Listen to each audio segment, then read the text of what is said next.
Angeline's POV. Napairap ako at agad tumayo. Inintay pa talaga ako makalapit sa kanila. Na hindi ako naggulat nung pumalupot ang braso niya sa bewang ko, ngunit sinubukan ko yun alisin. Pero di naman ako nagwagi. I wanna sleep now in my room, Daddy. I wanna jump in the bed. Excited na bigas ni Adi. Kahit kabado ako kay Andre, di ko mapigilang di mangiti kay Adi. Alam kong di sapat ang kakayahan ko para maibigay sa kanya lahat ng to. It's okay, buddy. I will let Yaya Karen watch over you. Sagot nito sa bata. Na makarating sa tapat ng kwarto, agad na nagbababa si Adi. Sa bungad pa lang namilog ng bibig nito sa car theme ng kwarto niya. Di mapigilang takbuhin ang kama at tumalon-talon doon. There are many cars, Daddy. Tukoy sa bawat sasakyang nakadisplay sa kwarto niya. It's all yours, buddy. You can have it all and ask for more. Pangungunsente ni Andre. Napailing ako at agad tumiwalay kay Andre. Nilapitan ko si Adi at pinigilan siya sa pagtalon. Stop, baby. Mapapagod ka sa ginagawa mo. But Mama, I want to jump more. Malungkot na hiling nito. Why don't you let him? I can always buy him a new bed if the one gets damaged. Mayabang na sabat ni Andre. Umismid ako at inhirapan siya. Paglingon kay Adi, bumuntong hininga ko. Okay, fine, you will jump. But make sure to take a rest when you are tired. Yes, Mama. Sumalubot na pa to na hindi naman tama. Alright, buddy. Si Andre na kinuhang pansa ng bata. Can I borrow your mama for a while? Yaya Karen is here whenever you need anything. Tinuro pa nito ang yaya na tahimik tumango. Sure. Just make sure that mama will not cry. Seryosong saad ni Adi. Andre chuckled as he looked at me sideways. I cannot promise that, buddy, but I'm sure it's not a cry, but... Stop right there, Andre. Usap lang kaya kong ibigay. Malamig kong tugon bago na unang umalis sa kwarto ni Adi. Wala pa naman ilang segundo na kasunod na sa tapat. Ito hulit agad ang bewang ko. Why? Are you afraid you will give in? Pangaasar nito. Gigil akong pumikit ngunit pagmulat ko nasa tapat na kami ng pinto. Siya nagbukas nun at tinangay ako papunta sa loob. Dinig ko pa ang pagpihit nito sa lock kung kaya matalim ko siyang tiningnan. So, shall we start? Mahinang bulong nito bago ko mahinang sinandal sa pinto. What? I am not crazy to spread my legs again for you, Andre. Galit na sigaw ko. Ngunit imbes magalit yata, tumaas ang kilay niya. Mahinang hinawing ilang hibla ng buhok na tumabing sa mukha ko. May I remind you again why you are here? Malamig niyang tanong na nakapagpahina sa tuhod ko. You're here to warm my bed, sweetie. I hope you know that.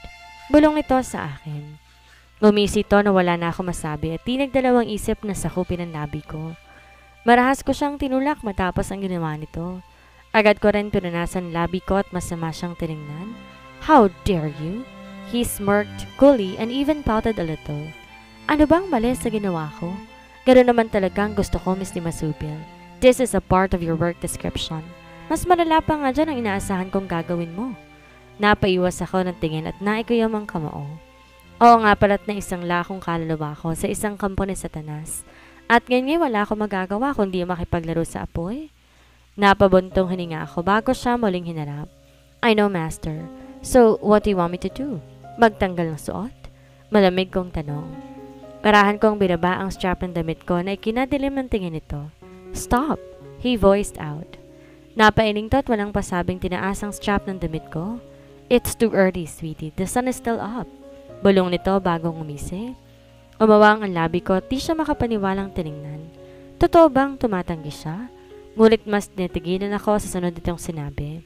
Fix yourself. We will have lunch as a family. Biglang dagdag nito na walang pasabi at umalis na ng kwarto. Halos matumba ako sa pangihina matapos niyang tumalikod. Anong sabi niya? Bulong na tanong ko sa sarili.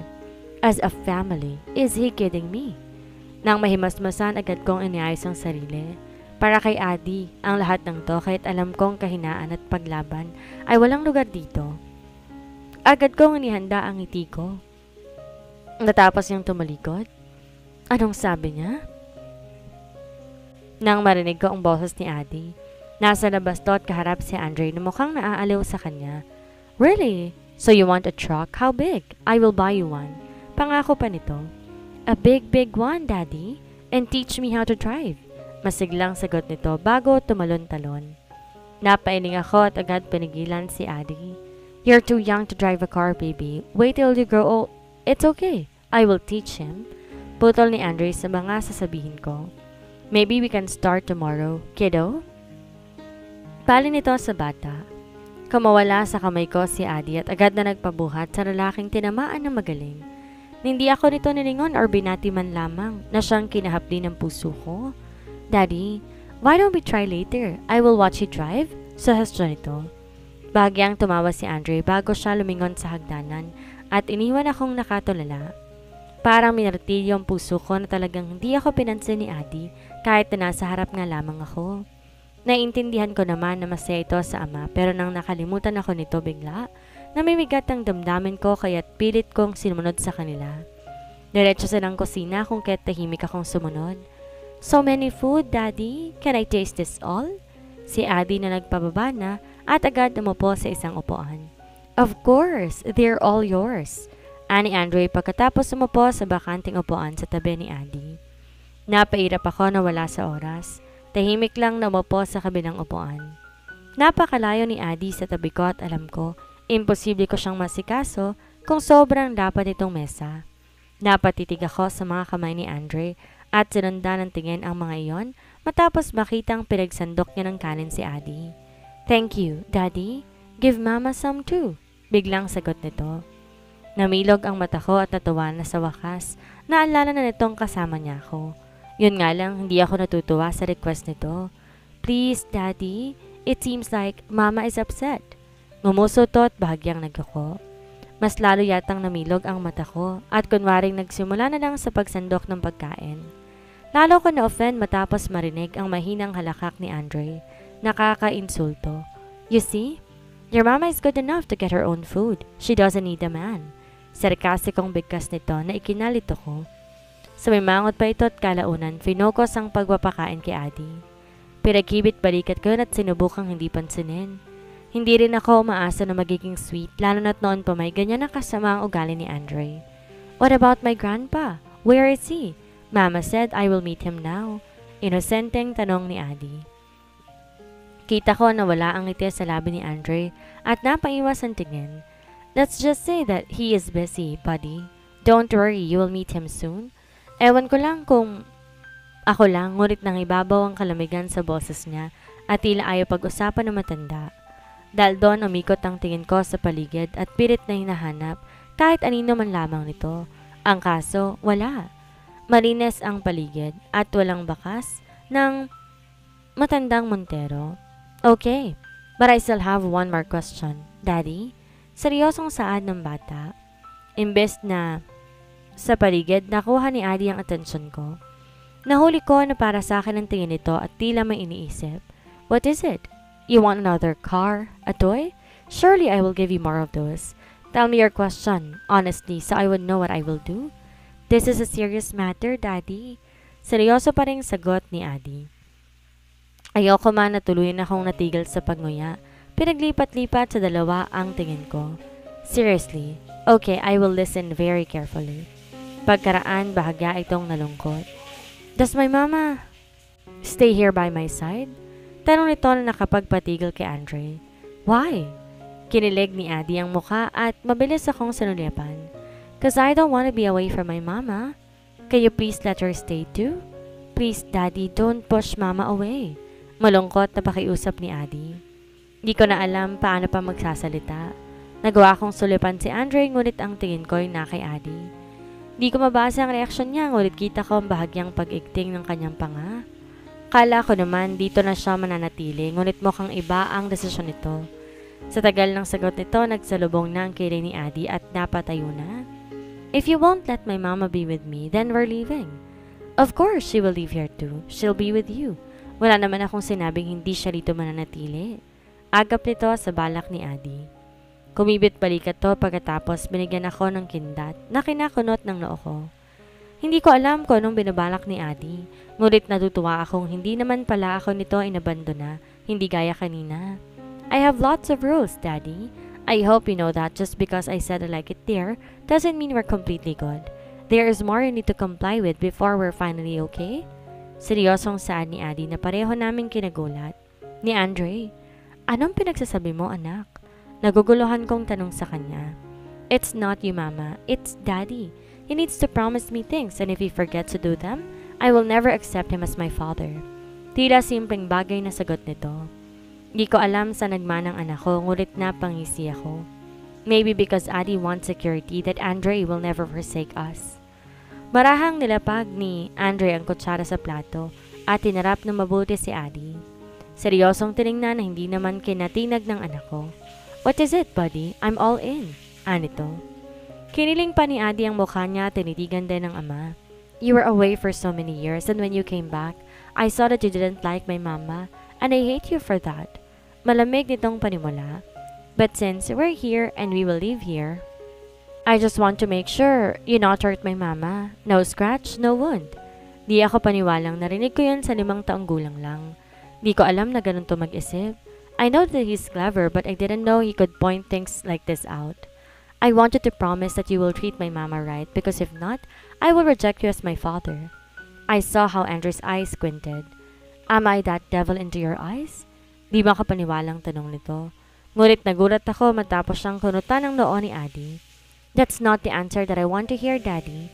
Just tell me right away after you make up your mind. Don't worry, I'll watch you closely. Dagdag pa ng bata. Napakarap ako matapos akong lapitan at pilitin hilahin patayo. Mama, let's go to my room. Ha?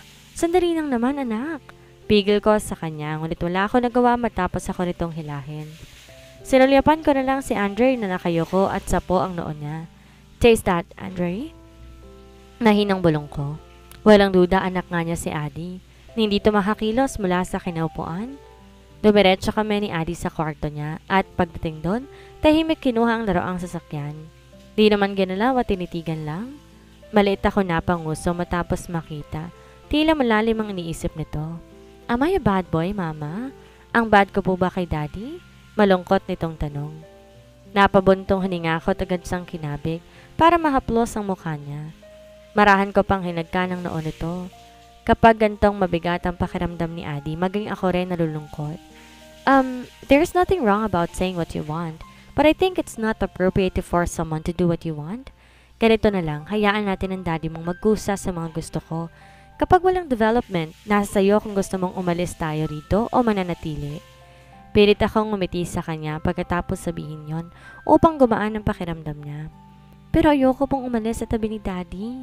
Mahinang amin ito. Then we won't, baby. We won't because you are his only son.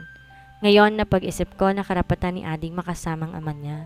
Karapatan niya magkaroon ng kumpletong pamilya. At kahit alam kong ako magdurusa sa huli, pipilitin kong mabuo ang anak ko. Sinubukan kong pagaanin ang kapaligiran pagkatapos ng usapan.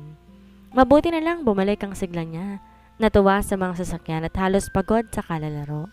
Pagdating nga lang ng dinner, ayaw niya nang bumaba para kumain. Dinalhan na lang kami ni Yaya Karen ng pagkain sa kwarto. Ewan ko rin kay Andre at di naman to nagpakita o sinilip man lamang kami sa kwarto. Mama, are you gonna sleep here or what? Kuryosong tanong nito. Hintayin muna kitang matulog, tas pupunta na rin ako sa kwarto ko pag sasinungaling ko. Wala naman akong sariling kwarto. To Daddy's room? Kiss him goodnight for me. That's my apology for him, okay, Mama? Request ba nito? Namutla ang pisngi ko at ang isipin na ako mismong hahagan kay Andre, di ko maiwasang mahiya. Kung pwede nga lang hindi ko na siya titingnan, gagawin ko. Tamango na lang ako kay Adi kahit ba alam ko naman na hindi ko gagawin yon. Matyaga ako siyang binantayan hanggang makatulog ito bago ko nagpa siyang umalis na sa kwarto. Kaya lang nagsimulang mamawis ang noo ko at dambahin ng daga ang puso ko sa kaba. Kung kanina kapakanan ni Adi ang iniisip ko, ngayon para naman sa sarili ko.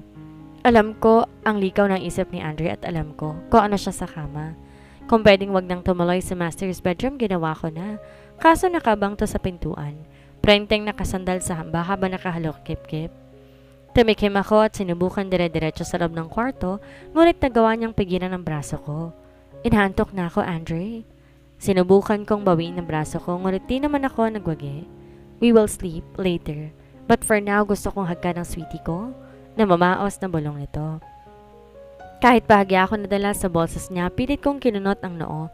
Tinaasan siya ng kilay. Wala akong panlaban sa kanya kundi katarayan. Anong hahagkan? Bakit kita bibigyan ng ganon? Alam kong parte ng trabaho ko ang hagkan siya, but I won't do any first move. Hindi ko ginustong sitwasyon kahit walang dahilan para hagkan siya. Marahan niyang ako ang nilapit sa katawan niya. Halos ikulong ako sa mga braso niya habang ito nananatiling nakasandal sa hamba. Nasaan ang hagkan ko? Didn't Andre give me a good night kiss? I want my good night kiss now, sweetie. Mas baos na bigkas niya. I heard it. Don't deny it, sweetie. Pinatong niya ang noo sa gilid ng mukha ko, sanhi para madama ang mainit niyang hininga sa tenga ko. Bigyan mo lang ako ng good night kiss so we can jump to bed quickly. Ngumisi ito na kinasangkit ng mga mata ko.